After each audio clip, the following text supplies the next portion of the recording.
Hey, what is up guys? Welcome back to my channel and welcome to the first Wednesday devotional of the new year. Oh my god, happy new year. So to start the year, I thought I would talk about something to do with our expectation for the year and maybe promises that God has spoken over your life, over my life, that, I'm sure some of us can relate to. But yeah, today's topic is going to be when the promises don't line up with what we're currently seeing, and how do we deal with that sort of maybe discouragement or demotivation towards what we're feeling.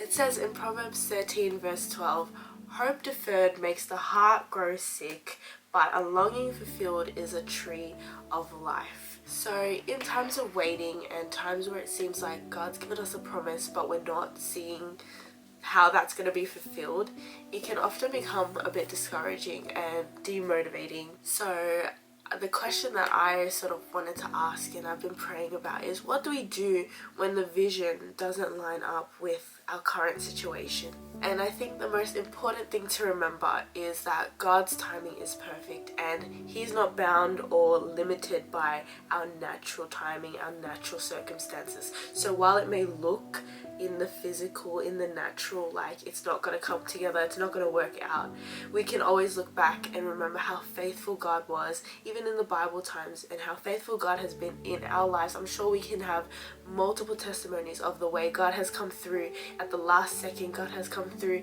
in the most unforeseen situation, and we can hold fast to that promise that God's timing is perfect and whatever He's spoken over our lives will come to pass.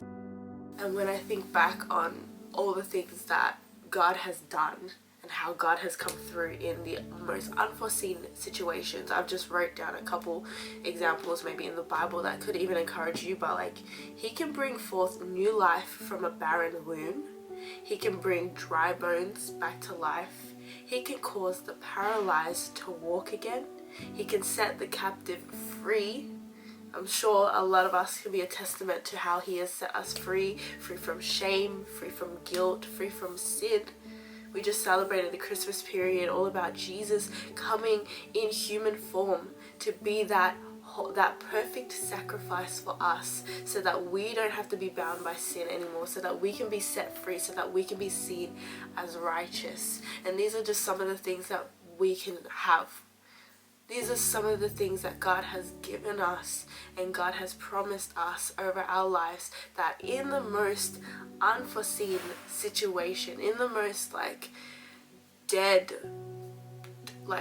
impossible situations, God is going to come through. And I love to think back about the example of the Israelites who were in the wilderness for 40 years. That's a lot of waiting. And I was pondering the question, in times where your promised land seems so far away, what do you do and how do you keep going? And when we look at the Israelites, it can be quite easy to look at them and look at the things specifically that we maybe shouldn't do during our period of waiting, because it can sometimes prolong the waiting time. For example, some of the things that they did that we probably shouldn't do is, don't make an idol while the boss is gone to speak to the Lord.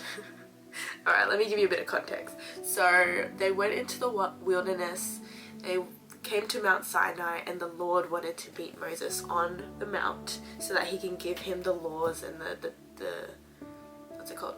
The laws, the 10 Commandments. And he was up there for quite a while. I think it was 40 days. In the meantime, the Israelites were getting a bit impatient, to say the word. And what do they end up doing? They end up creating some sort of idol, a cow, and they started worshipping, dancing around it. Now, I don't know about you, but that doesn't sound like something I want to do while my boss be speaking to the boss, you know what I mean? It's just not the best situation.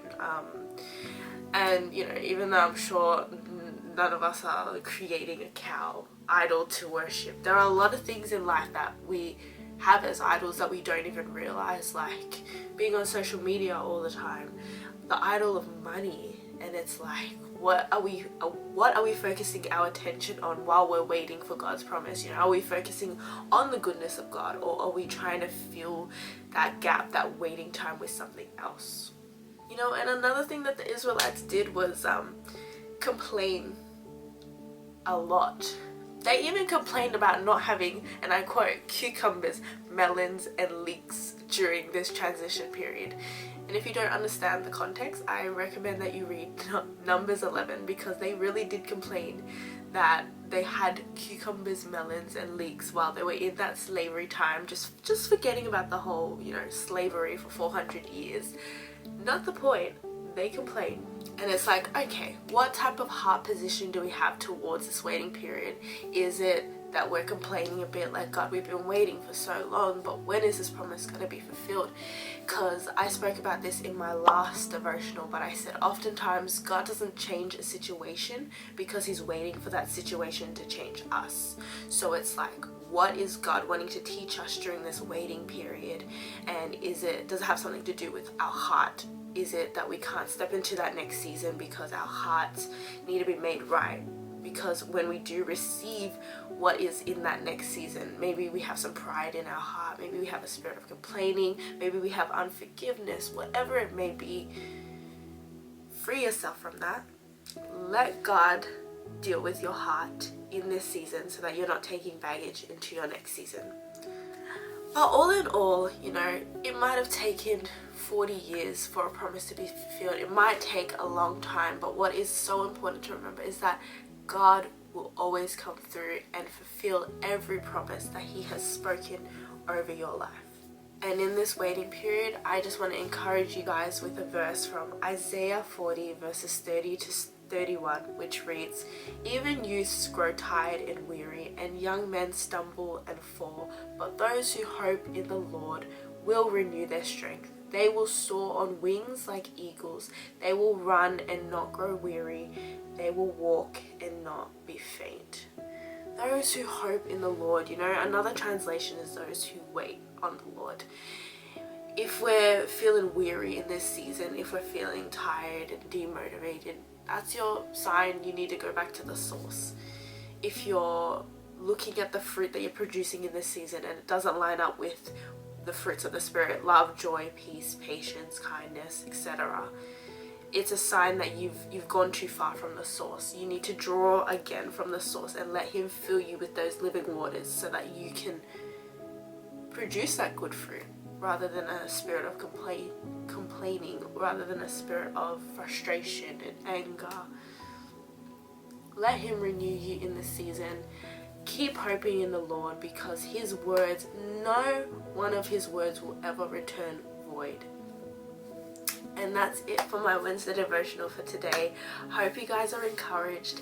Happy New Year. I can't wait to see what the Lord does this year. I'm really excited, and you know, it's almost conference time for us Planet Shakers. If you don't know about conference, please comment down below and I would love to give you details for how you can come along, because it's going to be a powerful time and a great way to start your year in the house of the Lord. Be blessed, guys. Take care and peace.